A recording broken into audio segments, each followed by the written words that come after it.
Senator Faisal वावजा और मुस्तफ़ा कमाल के खिलाफ तौहीन अदालत केस की समाअत आज होगी। चीफ जस्टिस काजी फायज़ ईसा की सरबराही में 3 रुकनी बेंच समाअत करेगा। सेनेटर फैसल वावजा और मुस्तफ़ा कमाल सुप्रीम कोर्ट पहुंच गए। मुस्तफ़ा कमाल ने तौहीन अदालत केस में गैर मशरूत माफ़ीनामा जमा करा रखा है। सेनेटर फैसल वावजा ने तौहीन अदालत का नोटिस वापस देने की इस्तदा की थी।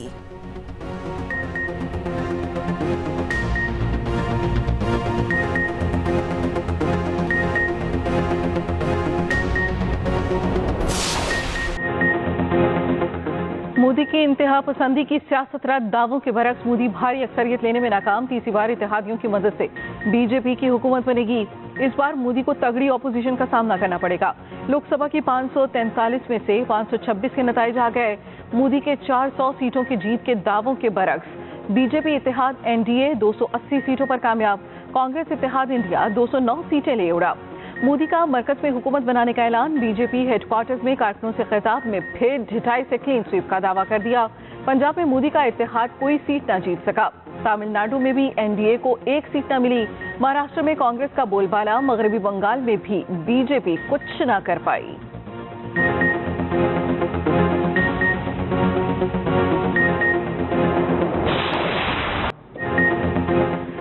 कांग्रेस का मोदी से वजारत उस्मा छोड़ने का मुतालबा। कांग्रेस रहनुमा राहुल गांधी ने कहा, सिर्फ बीजेपी नहीं पूरी रियासती मशीनरी के खिलाफ लड़े।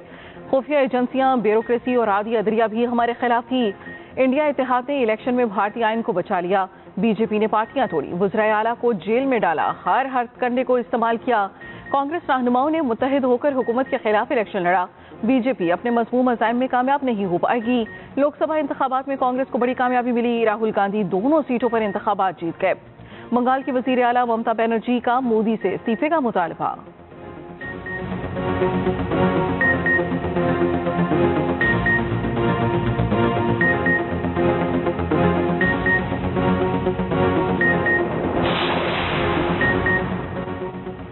बीजेपी के लिए बड़ा अपसेट। भारतीय स्टॉक मार्केट क्रैश कर गई। मोदी की जमात के बड़े बड़े नाम नाकाम। बीजेपी की स्मृति ईरानी फारिग हो गई। कांग्रेस रहनुमा किशोरीलाल शर्मा ने शिकस्त दे दी। स्मृति ईरानी ने 2019 में राहुल गांधी को शिकस्त दी थी। इंडियन नेशनल कांग्रेस के राज बब्बर हरियाणा से हार गए। कंगना रनावत, हेमा मालिनी की जीत। कांग्रेस के शशि थरूर ने टी फोरम से बीजेपी के वजीर को हिराया। मनोज तिवारी, यूसुफ पठान, अमित शाह जीत गए। बीजेपी के हंस राज हंस को शिकस्त। मकबूजा कश्मीर में साबिक वज़ीर आला उमर अब्दुल्ला आज़ाद उम्मीदवार से हार गए। अनंतनाग में साबिक वज़ीर आला महबूबा मुफ्ती को भी शिकस्त। भारत में मुसलमानों का चेहरा समझे जाने वाले असदुद्दीन अवैसी की बड़ी जीत। हैदराबाद से ऑल इंडिया इत्तेहादुल मुस्लिमीन के सरबराह ने बीजेपी उम्मीदवार को 3.5 लाख वोटों से शिकस्त दे दी।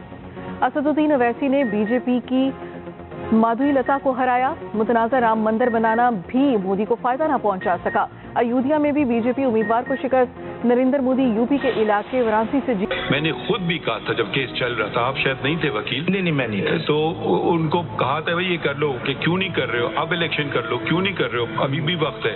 खैर वो बातें तो गुजर गई। सुप्रीम कोर्ट में पीटीआई से इंतखाबी निशान वापस लेने के फैसले पर बहस। सुन्नी इत्तेहाद काउंसिल की मखसूस नशिस्तों के केस की समाअत। जस्टिस मुनीब अख्तर ने कहा, मखसूस नशिस्तों का मामला इलेक्शन कमीशन की एक कानूनी गलती से पैदा हुआ जो उससे इंतखाबी निशान केस में की। अपने कुलीग से पेशगी माजरत के साथ कहना चाहता हूँ, सुप्रीम कोर्ट ने इलेक्शन कमीशन की गलती पर रबर स्टैंप लगाई। चीफ जस्टिस काजी फायज़ ईसा ने कहा, हमने तो नहीं कहा था पार्टी इलेक्शन ना कराए। अगर पीटीआई इंटर पार्टी इलेक्शन करवा लेती तो सारे मसले हल हो जाते। हर चीज का मलबा अदालत पर ना डालें। पीटीआई ने अपने ही लोगों को जमहूरी हक से महरूम रखा। सुन्नी इत्तेहाद काउंसिल के वकील ने कहा, हमारा उम्मीदवार बुनियादी तौर पर पीटीआई के उम्मीदवार थे। इलेक्शन कमीशन ने हमें आजाद उम्मीदवार करार दिया। चीफ जस्टिस ने कहा, अब आप पीटीआई को ठुकरा चुके, सुन्नी इत्तेहाद काउंसिल में आ चुके। समाज 24 जून तक मुलतवी। मीडिया से गुफ्तगू में चेयरमैन पीटीआई बैरिस्टर गोहर ने कहा, उम्मीद है 25 जून को फैसला हमारे हक में होगा। इलेक्शन कमीशन पीटीआई के इंटर पार्टी इलेक्शन को तस्लीम करे। हमें सुप्रीम कोर्ट से उम्मीद और एतमाद है।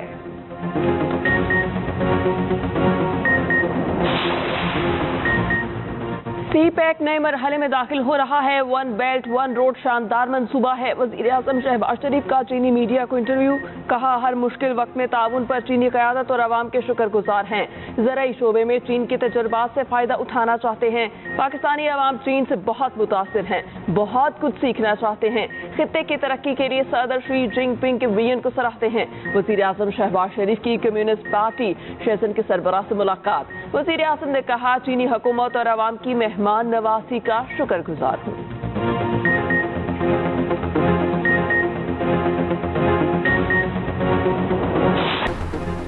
दरख्त और साइन बोर्ड्स गिर गए। मुख्तलिफ शहरों में आंधी और तेज हवाएं। पेशावर में तेज हवाएं। पुलिस लाइन में दरख्त गिर गया। पुलिस एहलकार जान से गया। मुख्तलिफ इलाकों में साइन बोर्ड्स और दरख्त गिरने से 2 अफराद जख्मी, गाड़ियों को नुकसान पहुंचा। सराय मुगल में भी आंधी के 22 बच्चे और खातून समेत 7 अफराद जख्मी। रावलपिंडी में हल्की बारिश, गर्मी की शिद्दत में कमी। डीजी खान में बूंदाबांदी।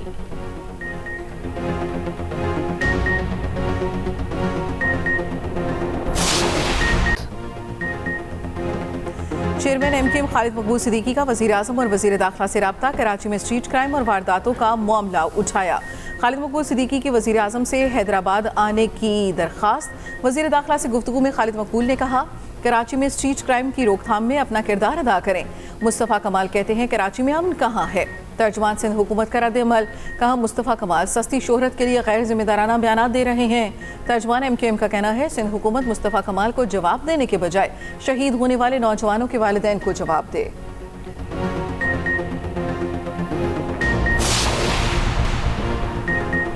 पाक बहरिया और मैरीटाइम सिक्योरिटी के समंदर में कार्रवाई। मंशियात की बड़ी खेप पकड़ ली। ISPR के मुताबिक शुमाली बहरा अरब में कार्रवाई की गई। जब्त की जाने वाली मंशियात की आलमी मार्केट में कीमत हज़ारों डॉलर है।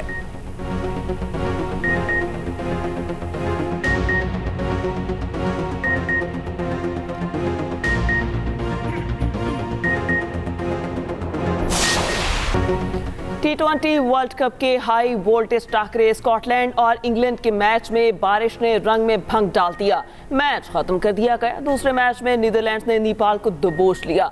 नीदरलैंड्स ने मैच 6 विकेटों से जीत लिया। अफगानिस्तान ने युगांडा को बड़े मार्जिन से शिकस्त दी। 125 रन से मैच अपने नाम किया। आज शाम 7:30 बजे भारत और आयरलैंड की टीमें टकराएंगी। कौमी टीम की अमेरिका में प्रैक्टिस। बारिश के बायस खिलाड़ी महदूद प्रैक्टिस ही कर सके।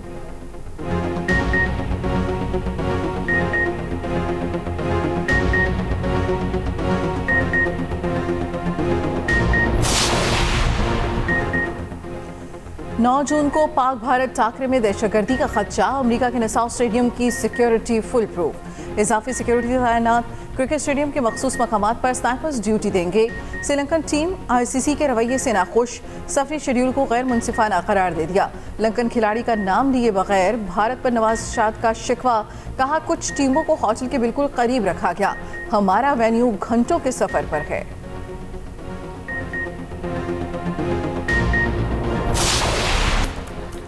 जिल हज का चांद देखने के लिए रोयत हिलाल कमेटी का इजलास 7 जून को होगा। चांद नजर आया तो ईद उल अज़हा 17 जून को होगी।